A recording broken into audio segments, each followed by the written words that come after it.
Ya. Hai semua, jom hari ini kita ulang kaji berkenaan unit 2 mata pelajaran sains darjah 5. Kita belajar tentang manusia.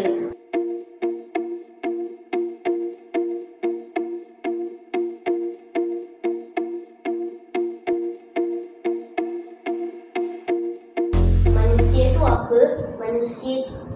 Manusia tu kita lah. Kita nak belajar pasal 3 perkara. Perkara pertama adalah rangka, perkara kedua sendi dan perkara ketiga adalah kepentingan sistem rangka. Kita ada rangka ke? Mestilah ada. Rangka utama yang ada dalam badan kita ada 4. Mari kita lihat apakah rangka-rangka itu. Pertama tengkorak, yang kedua tulang belakang, yang ketiga tulang rusuk, yang keempat adalah tulang tangan dan tulang kaki. Kawan-kawan boleh tahu kan kat mana tengkorak ni? Ni dekat kepala ni tengkorak lah. Tulang belakang ada kat belakang badan kita ni. Tulang rusuk pula macam gitar ni. Greng greng greng. Tulang tangan dan kaki mestilah kita tahu kan. Lepas tu apa fungsi tulang-tulang ni? Cuba kawan-kawan fikir apa fungsi mereka. Inilah fungsi mereka.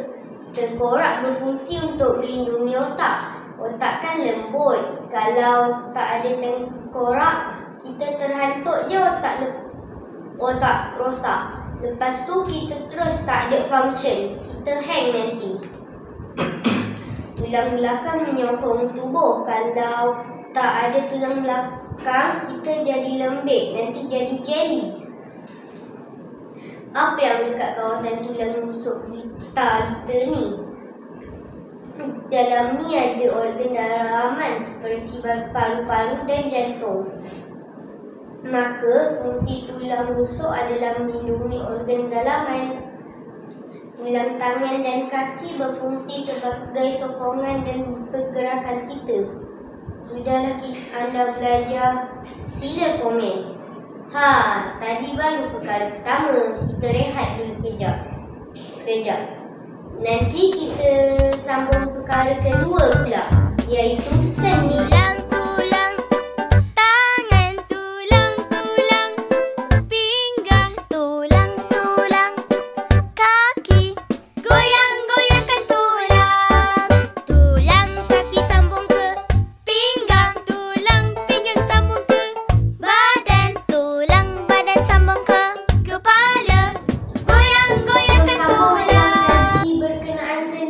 Sendi ialah tempat pertemuan dua atau lebih